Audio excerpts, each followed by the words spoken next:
రాష్ట్రంలో గనులు లీజుల గురించి చంద్రబాబు నాయుడు మాట్లాడాడు.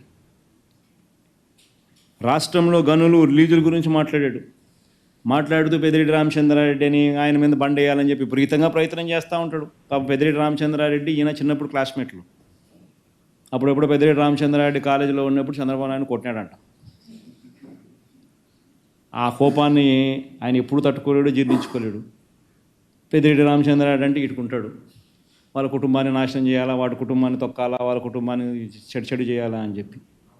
పాపం ఆయన అంటే ఆయన ఏ పోర్ట్ఫోలియో ఉన్నా కానీ అంతే, ఆయన మీద పడాల్సిందే, ఆయనను ఏమేమో ఆయన చేయాల్సిందే. నిజంగా ఎంత అడ్డుగోలు ఆరోపణలు అంటే ఇది. దశాబ్దాలుగా గనులకు సంబంధించిన విషయానికి వస్తే, దశాబ్దాలుగా ఈ గనులను దోచుకుని అడ్డగోలుగా సంపాదించింది ఎవరు?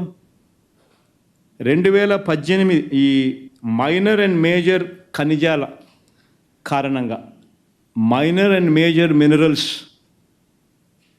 కారణంగా 2018-19 చంద్రబాబు నాయుడు చివరి సంవత్సరంలో ఆదాయం ఎంత రాష్ట్ర ప్రభుత్వానికంటే 2210 crores, 2200 కోట్లు.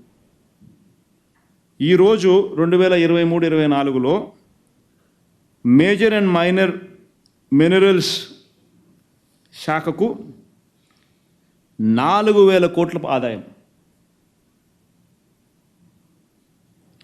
మేజర్ అండ్ మైనర్ ఖనిజాల కారణంగా వచ్చిన ఆదాయం 2018-19లో 2200 కోట్లు అయితే 2023-24లో 4000 కోట్లు. ఆదాయం 2200 కోట్ల నుంచి 4000 కోట్లకు పెంచితే కరప్షన్ జరుగుతుందా? మరి ఇంతకుముందు చంద్రబాబు నాయుడు హయాంలో ఈ పెరిగిన ఆదాయం ఎక్కడున్నది? మాట్లాడేసరికి ఆలోచన ఉండాలి.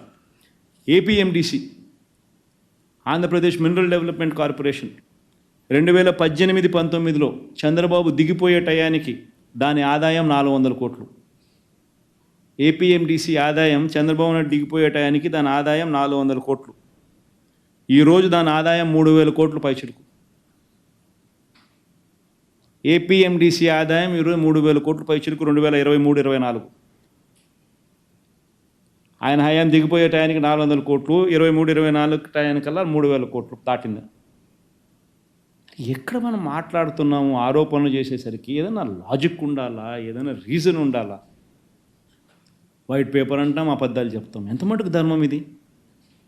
ఏమంటే పెద్దిరెడ్డి రామచంద్రారెడ్డి మంత్రి, ఆయన మీద పడతాయాలి. ఏమన్నా పద్ధతి, ఇది ఏమన్నా చేసే ఆలోచన?